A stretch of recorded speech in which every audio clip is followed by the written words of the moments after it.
Here we go, my friends. Half a dozen Freeview film recommendations for the weekend. Probably more if I get my way, because there's some great films on BBC Two, certainly tomorrow afternoon. Meanwhile, it's me, Paul Ross, with three, but Van Connor kicks things off. One of the country's leading film critics, Mr. Freeview film himself, Van Connor. How's your week? Oh, it's been a fortnight since we've spoken, in fact, Van, I think, hasn't it? Maybe even more.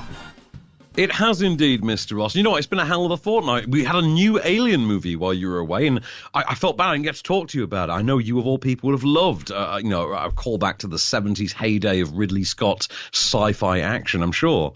Well, I had tickets to go and sit on Monday, and I couldn't make it in the end, so I'm going to go later on today. And then I also want to see that Blink Twice film, which was quite intriguing. Have you seen that? I have indeed, and you know what? It's terrific. I was told in advance, don't take a date to that, and I did, and turned out rather well, all I'm going to say. Marvellous stuff, OK. Good news on that front. Let's start with your first recommendation, please, and I think it's a bit of a Pip and a Peach you've spotted. It is indeed. So this year, and this month, in fact, is the 25th anniversary of the film I'm about to pitch you, which is on E4 tonight at 10:05. It is one of my seminal high school texts. It is the movie that every Friday night, when my friends and I were getting geared up for the evening, putting on our ludicrously striped silky shirts and blazers, etc., because it was 1999, obviously, we would watch and quote along, without fail, to American Pie. Of course. One of the great comedies of the last 3 decades. We'll tell your mother we ate the pie. Exactly that. Hey, don't get ahead of the clip. Yeah. So Jason Biggs, I can't remember the names of half the other cast because none of them ever really amounted to much. Sean William Scott obviously was the scene stealer. Eugene Levy as the dad, and it was of course the high school comedy that sort of birthed a subgenre again, in the same way that Scream had led to a resurrection of teen slashers. American Pie, by referencing back to Porky's from the 70s and things like that, led to this resurgence of gross out teen sex comedies. We wound up with things like Road Trip, Euro Trip, Dude, Where's My Car, things like that off the back of this. Essentially centers around 4 high school best friends who make a pact to lose their virginity before prom night. Nothing more complex than that. But it's just one of the great all-time comedies, in my opinion. Like I say, 10:05 tonight on E4. I've got a clip for you. Eugene Levy stealing the show as, I don't think he even ever gets a name. He's just credited as Jim's dad, I think. Like, they've never named him. An absolute comedy genius, no two ways about it. What clip have you got for us? I've got a clip for you of Captain Eyebrows himself talking to his son about, let's just say, self-pleasure, for lack of a better term. Here we go. It's like practice for the big game, you see? Mm-hmm. And it's like banging a tennis ball against a brick wall, which can be fun. It can be fun, but it's not a game. Right. It's not a game. No. What you want is you want a partner to return the ball. Do you want a partner? Yeah. I want a partner. You do want a partner. I want a partner. You want a partner. Of course, yeah. Good. We'll tell your mother we ate the pie. It's a great film. In fact, I think it's one of those rare films, and I've not seen the sequels more than once, but it seems to me when I saw them and was laughing that the sequels also sustained more than others. I mean, Police Academy 4 onwards is rubbish, but I think the American Pie films, taking her up the aisle and whatever it was, they kind of have their own ludicrous, almost mutant charm.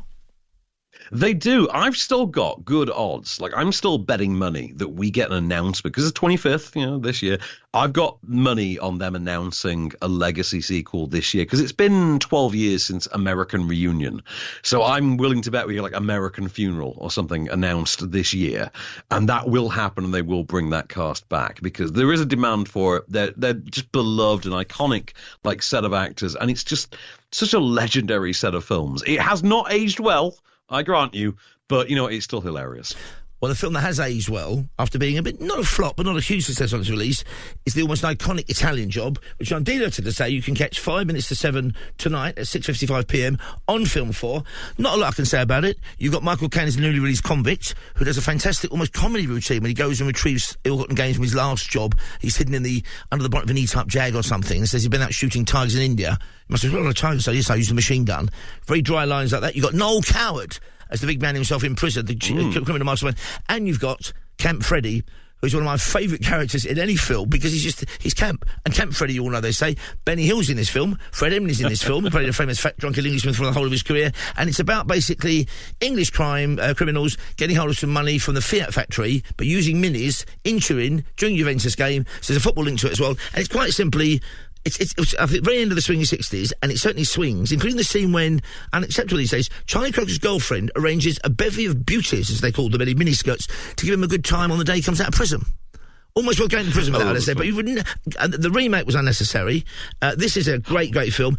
A sequel was planned and talked about. Michael Caine's been interviewed many times about what they were thinking of doing with it, but in some ways I think this is a perfect standalone, and it's one of 2 or 3 films of Michael Caine's that should be on everybody's must-see list. Get Carter's one of them. This is certainly one, for very different reasons. 5 to 7 tonight, film 4, and I've got an interesting exchange, one of the very famous exchanges in the film, kind of about what they're up to and why they're doing it. It makes you proud to be, not even British, English. What is the Italian job? A seating chaos, a smash and grab raid, and $4 million. $4 million? I think we could take that over, Roger. Go! You're only supposed to blow the bloody doors off. Good evening, Mr. Bridger. Croker. I've got a job lined up. Get out of here. It's all here. Maps, drawings, plans, everything. You've been put up to this, haven't you? You've been bribed to upset my natural rhythm and ruin my health. Michael Caine does the Italian job on the outside.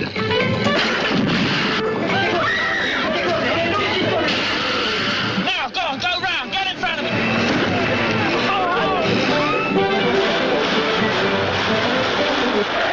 And masterminding the job from the inside, Noel Coward. 2 gentlemen on the job. Marvellous stuff there. Great film. It's 5 to 7, which is tonight on Film 4. What's your second recommendation, please, Ed? So, one of my very favourite films ever, in fact, is on Saturday night on ITV4 at 35 past 10, who am I? At 10:35, at 25 to 11 in the old money, as you would say. Bong Joon-ho's Snowpiercer from 2013. Most of us now know this for the Netflix show. Yeah, this existed for 6 years and did not get a UK release. It didn't get an international release because it was controlled by Harvey Weinstein. And obviously certain issues came up there. And then Bong Joon-ho, as you and I know very well from Oscar night, went and won Best Picture for a little film called Parasite. And about 20 minutes later, it was announced that the rights to Snowpiercer had been bought. It would finally see a theatrical release. So, of course, I couldn't help myself. I had to go along to the Prince Charles and catch this thing. And you know what? Even better on the big screen than I'd even imagined. It is the story. It's based on a French comic book called La Transpiagence, I think it's called. Yeah. And it is about a train, a perpetual motion engine-powered train that basically circles the globe once a year. And after the climate apocalypse, the only survivors of humanity exist upon this train. But rather in the style of George Orwell, the poor people live in the back in bunk beds and steers, and the rich people live in the penthouses in the front, and they fight their way to the front. That is the movie. It has a banging cast that includes the late, great John Hurt, Chris Evans, James Bell. And one of my absolute favourites, Ed Harris. Oh! I feel like it's kind of a spoiler to give that one away. If I'm honest, I wasn't gonna. But you know what? It's fine. We'll go. Ed Harris is in the movie. He's in there. You can probably guess who he's going to be at that stage. But just a great cast of incredible actors. And it's just one of the best shot things I've ever seen. I love this movie so much. If you've ever wondered why during the post-credit sequence of The Avengers, when they're eating the shawarma, you can't see Captain America's face, it's because they were filming this movie and they couldn't shave the beard. That's the actual reason. Brilliant. So I will give you over to Tilda Swinton in full Maggie Thatcher mode, and that's literally what she's doing for Snowpiercer. Like I say, Saturday night, 10:35, ITV4. If you've never seen it, absolutely do, and never question an opinion I give you on film ever again, because I think this thing is one of the greatest works of cinema ever made. I give you Tilda Swinton. Never get off the train. Here we go. As in the beginning, I belong to the front. You belong to the tail. When the foot seeks the place of the head, a sacred line is crossed. Know your place. Keep your place. Bishy! Now, that's a great film. Saturday, I was spoiled for choice. Talking Pictures TV, 9:05 tomorrow night, has got Meantime, a great early 80s Mike Leigh film. It's got, sorry. Excuse me, it's got Tim Roth in it and other people set in the kind of Bermondsey Council estate.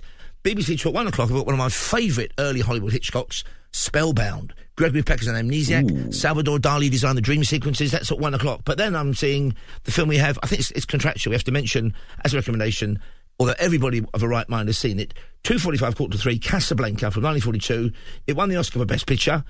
Well, I think it also got Best Director for Michael Curtiz, who's got the unusual honour of being the director of Robin Hood with Errol Flynn, Casablanca, and he directed Elvis's best film, King Creole, in black and white, set in New Orleans. So, interesting career he's had. Oh, yes. It's a great film, this. Of course, it's got Rick's Cafe. Ingrid Bergman turns up, the one who broke his heart. She's now married with the leading leader of the liberation, the kind of resistance. You've got a very evil Nazi. You've got a very, very... I suppose you'd say wavering, morally ambiguous French officer, brilliantly played by Claude Rains. Very adult themes in this as well. There's unmistakably Claude Rains is engineering it so a woman has to sleep with him to get a pass to get out of Casablanca, which is a safe haven, a conduit either back to Nazi concentration camps or to freedom. No question about it. Peter Lorre, fantastic in it. Sydney Greenstreet, brilliant in it. Love this film. And I've got, let's not say, for once not a trailer, I've got a clip. And I've got the moment when Humphrey Bogart, feeling slightly sorry for himself, having told off Dooley Wilson, his pianist, for playing as time goes by, the song he shared with Ingrid Bergman when they were in love, makes a request to his pianist. This is a great film. See it. I've got a question for Van Conner about cinema generally after this. Sam. Yes, boss. It's December 1941 in Casablanca. What time is it in New York? What? My watch stopped. I bet they're asleep in New York. I bet they're asleep all over America.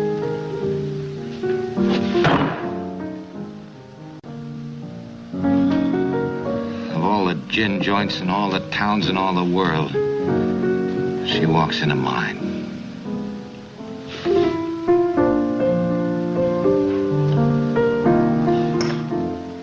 What's that you're playing? Oh, just a little something on my own. Oh, stop it. You know what I want to hear. No, don't. You played it for her, you play it for me. Well, I don't think I can remember. If she can stand it, I can. Play it. Yes, boss.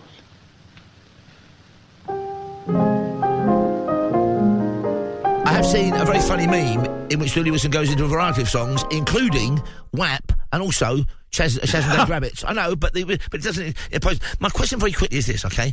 As you're doing your bit as well, trying to drag Stuart into the world of the moving picture.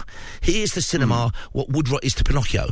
And I asked him about, I said, there's three films on this weekend in particular. You should see them. We called them what? Spellbound, great Hitchcock, not one of his best, but a great film, and Casablanca.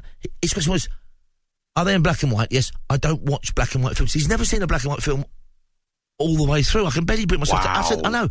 He's got to give Casablanca a go. He's looking at me through the glass now, looking like a village someone's missing an idiot. He's got to see Casablanca, surely.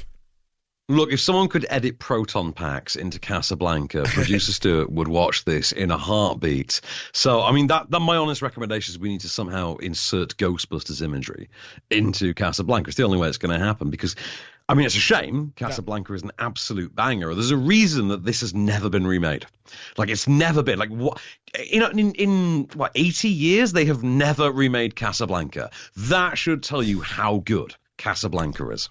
One of the greats, and my final recommendation is also a much more recent film, directed by Robert Zemeckis when he wasn't making those stop-motion, capture-motion films. It's from the year 2012, Denzel Washington in Flight, in which he plays an absolutely heroic airline pilot, achieves the impossible, saves a plane load of passengers, but has been on the lash, on the booze, on a stewardess, and on the cocaine the night before, and the airline company and the public don't want the truth out. It's a crisis of conscience film. It's a great film. It's amazing flight sequences, as you might expect.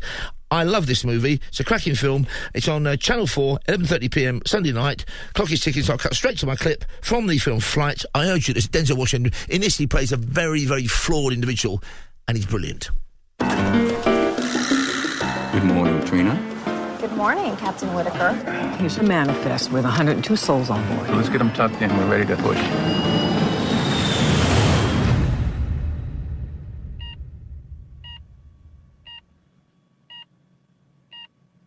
How you feeling, Whip? Looked like you pulled some kind of move up there, man. You saved a lot of lives. We are in a dive. I have no control on my side. We going down? Everybody in brace positions. The way you landed that plane was nothing short of a miracle. I see nothing but houses. Evan, listen to me. Trim us nose down. Plane fell apart at 30,000 feet. We're gonna roll it. What do you mean roll it? Ready? Here we go.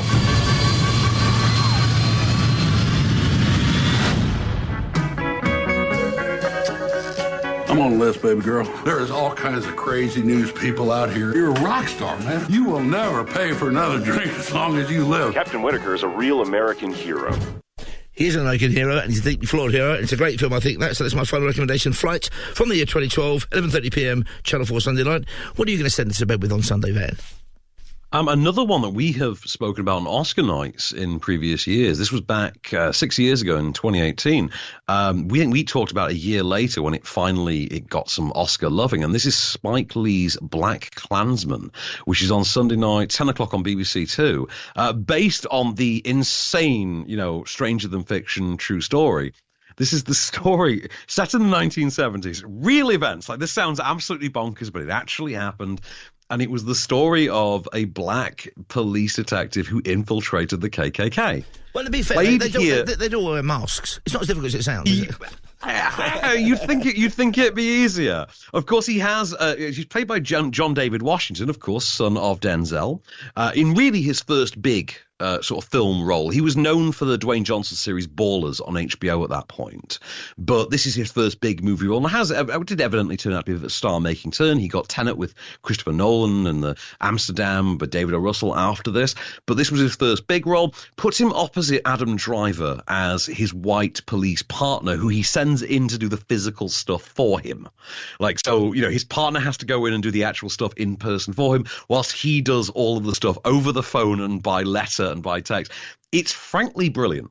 It might be, it's top 5 Spike Lee movies, and believe me, that is really working to narrow down that list.